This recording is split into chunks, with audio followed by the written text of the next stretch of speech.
জায়গাটা আমরা তখন দাঁড়িয়ে ভিডিওটা করলাম।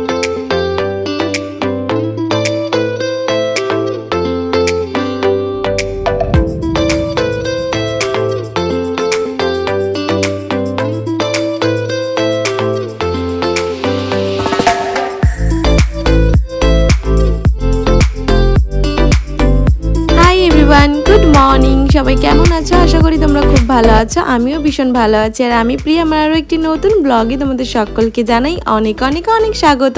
তো আজকে হচ্ছে মেঘালয় ভ্রমণের আমাদের ডে 4। আর আজকে ফার্স্টেই যেখানে এসেছিলাম আমরা, সেটা হচ্ছে ডাউকি লেক। এত সুন্দর এই লেকটা, তোমরা যারা কাছ থেকে দেখেছো তোমরা তো জানোই যে কতটা সুন্দর। বাট তোমরা যারা দেখো, চলো তোমাদেরকে আমি দেখাই যে লেকটা কতটা সুন্দর। আমি এই ভিডিওটা উপর থেকে করেছিলাম, একটু পরে নিচেটাও যাব আর নৌকা করে পুরো লেকটা ঘুরেও দেখবো আর তোমাদেরকেও দেখাবো।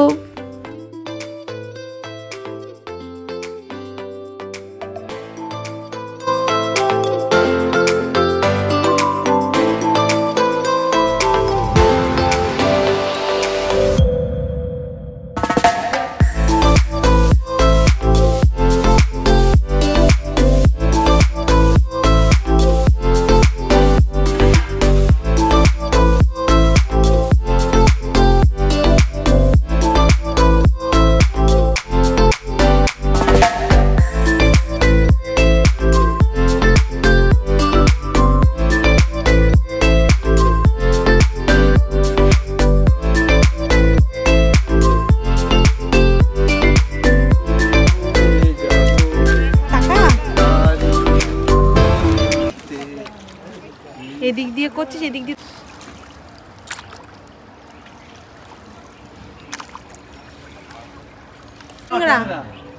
ইলিশ হয়। হ্যাঁ বলছে ট্যাংরা, বলছে ট্যাংরা মাছ এই নৌকা এই যে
আমাদের তো ডাউকি লেকটা ঘোরা হয়ে গেছে আর আমরা সবাই মিলে কিন্তু খুব এনজয় করেছি এখানে লেকটাতে। আর অনেক ভালো ভালো ছবি তুলেছি, পরে ফেসবুকে আপলোড করব যখন, তখন তোমরা দেখতে পাবে।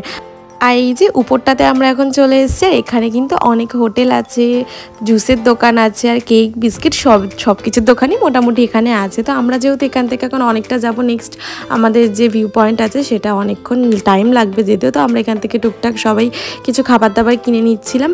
আর এই দেখো এখানটায় না পুরো সুপারি গাছে ভরা, প্রচুর সুপারি গাছ আছে আর তার মাঝখান দিয়ে যে রাস্তা যাওয়া, সত্যি খুব সুন্দর ছিল জায়গাটা। তো চলো আমরা আমাদের নেক্সট ভিউ পয়েন্টে যেতে থাকি, তোমরা দেখতে থাকো।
তো বেশ কিছুটা আস্তে আসার পর এখানে একটু সবাই মিলে দাঁড়িয়েছিলাম তো চা ম্যাগি ট্যাগি খাওয়ার জন্য। তো আমি চাই খেয়েছিলাম কারণ সকালে ব্রেকফাস্ট করে আমার পেট পুরো ভরা ছিল, তার মধ্যে গাড়িতে তো টুকটাক এটা ওটা খেতেই থাকছি।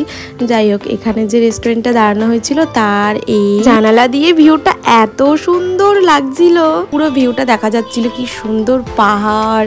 আর এক্ষুনি দেখো পুরো মেঘে ভরে গেছে, মানে এরকমই এখানে যে এই সেকেন্ডের মধ্যে মেঘ চলে আসে আবার সেকেন্ডের মধ্যে পরিষ্কারও হয়ে যায়। যাই হোক চলো বাইরেটা তোমাদেরকে দেখাই, বাইরেটা কেমন। বাইরেটা কিন্তু ভীষণই সুন্দর, মানে এখানের প্রত্যেকটা রাস্তাঘাটি সব কিছুই সুন্দর। যতই বেশি বলবো না সুন্দর ততই কম হয়ে যাবে সত্যি যেটা। তো চলো এখান দিয়ে দেখো কত সুন্দর মেঘ ভেসে ভেসে যাচ্ছে, এখানটা বোঝা যাচ্ছে না। তো চলো তোমাদেরকে দেখাই সামনেটা কেমন লাগছে।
তো এরপর আমরা এসে দাঁড়ালাম ওয়াকাবা ফলসের কাছে, আর এখানে আগে আমরা ফার্স্টে লাঞ্চ করে নেব, তারপর আমরা যাব ওয়াটারফলসটা দেখতে। তো চলো আমরা আগে লাঞ্চ করে নিই, তারপর গিয়ে তোমাদেরকে দেখাচ্ছি।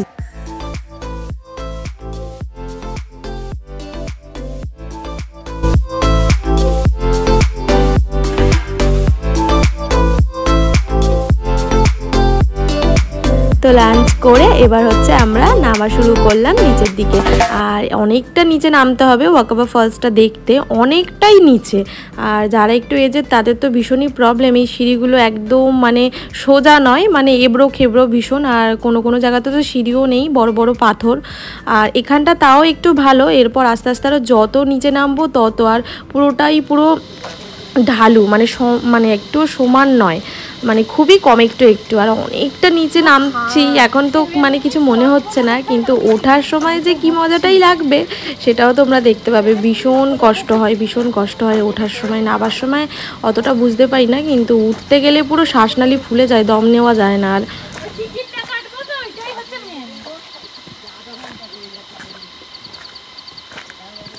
এই যে হচ্ছে সিঁড়ি, আধা ঘন্টা হেঁটে হেঁটে এলাম, মানে 30 মিনিট হেঁটে এসেছি, 30 টাকার টিকিটে 30 মিনিট হেঁটে হেঁটে আসলাম। আর এই হচ্ছে ভিউ, ওই দেখো।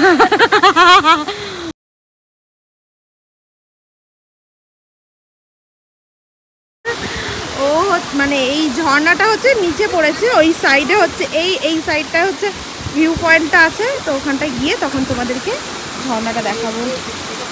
এই যে হচ্ছে জলটা যাচ্ছে, মনে হচ্ছে আকাশে উঠে গেছি। দেখো আকাশটা নিচে আর আমরা উপরে আছি মনে হচ্ছে। চলো, টাইম লাগবে তো আবার যেতেও, উঠতে থাকি। মা চলে গেছে দেখেছো, দেরি হবে বলে। ওই যে ওই জায়গাটা আমরা তখন দাঁড়িয়ে ভিডিওটা করলাম। আর এই হচ্ছে ওয়াটারফল, নিচে দেখো কত ডিপ বাবা, ফোনে জানি না কতটা বোঝা যাচ্ছে। মারাত্মক, যেমন সুন্দর তেমন ভয়ঙ্কর একদম। হ্যাঁ, এদিকটা তো দেখাবোই। আর এই দিকটা তো পুরো মেঘে ঢেকে, এই মাত্র মেঘটা কিন্তু ছিল না বলো, এই মাত্র ছিল না, আবার এই মাত্র চলে এলো, পুরো ঢেকে গেল, কিছুই দেখা যাচ্ছে না। চলো আবার এতটা উঠতে হবে।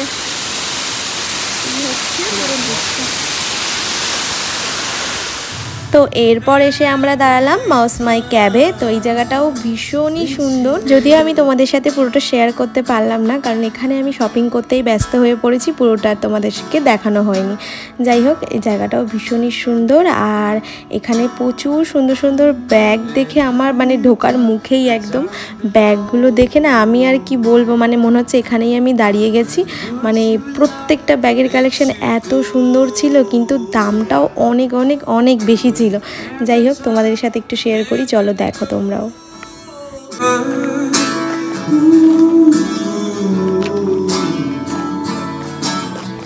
তো ওখান থেকে তো আমি প্রচুর শপিং করেছিলাম, ব্যাগ, ম্যাগনেট, তারপর তোমার সোয়েটার, তারপর হচ্ছে চাবির রিং হোল্ডার, অনেক কিছুই কিনেছিলাম। তো তারপর সোজা চলে এসেছি এখানে সেভেন সিস্টার ফলসে। আর এখানে না জলটা এত কম ছিল, ঝর্ণাটা খুব একটা বোঝা যাচ্ছে না। দেখো এখানটা আমার মানে সেভেন সিস্টার ফলসটা খুব একটা যে ভালো লাগছে না। অন্য অনেক ভিডিওতে দেখেছি এটা আরও অনেক অনেক বেশি সুন্দর লাগে, কিন্তু আমরা এই যে যখন এসছি দেখতে, তো এখন জলটা একটু যেহেতু কম, তার জন্য একটু কেমন লাগছে, মানে খুব একটা বোঝা যাচ্ছে না যে সেভেন সিস্টার ফলস এটা।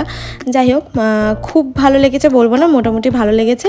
আর তারপর এখান থেকে চলে গেছিলাম, এখানে মোমো বিক্রি হচ্ছিলো। তো আমি কোথাও না এর আগে একদিনও মোমো খাইনি, তো ভাবলাম না আজকে এখানে এখন যখন সময় আছে, একটু সবাই কেনাকাটি করছে, তখন আমি একটু মোমো খেয়ে নিই। তো এখানে মোমোটা ভেজ মোমো ছিল, কিন্তু এত টেস্টি ছিল, খুব ভালো ছিল। আর এটাই লাস্ট ছিল, নাহলে তো বোধহয় আমি 2 প্লেটই খেয়ে ফেলতাম। আর সব মানে চাটনিটাও এত টেস্টি, ভীষণ ভালো ছিল। আর চারিপাশের পরিবেশটা তোমাদেরকে কি বলবো, তোমরাই দেখো কতটা সুন্দর।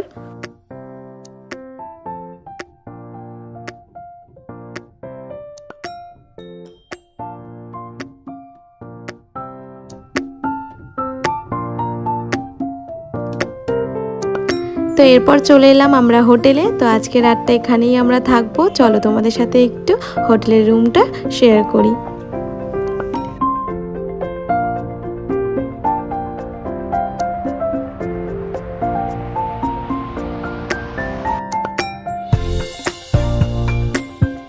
তো এরপর চলে গেলাম সোজা রাত্রের ডিনারে। আর আজকে ডিনারে ছিল চিকেন বিরিয়ানি, রায়তা, লাস্টে ছিল পায়েস। আর মা যেহেতু নিরামিষ খাবে, মায়ের ছিল রুটি, পনির, আর সবজি ডাল ছিল, আর একটা মিক্স ভেজ ছিল। তো আজকের ব্লগটা এখানেই শেষ করলাম। তোমাদের কেমন লাগলো আমার ব্লগ অবশ্যই কিন্তু কমেন্ট করে জানিও, আর ভালো লাগলে লাইক অ্যান্ড সাবস্ক্রাইব করে দিও আমার চ্যানেলটা। তো চলো সবাইকে টাটা, বাই বাই, সবাই ভালো থেকো, সুস্থ থেকো। নতুন আরও একটি ব্লগে তোমাদের সাথে আবার দেখা হবে। Tata, love you all.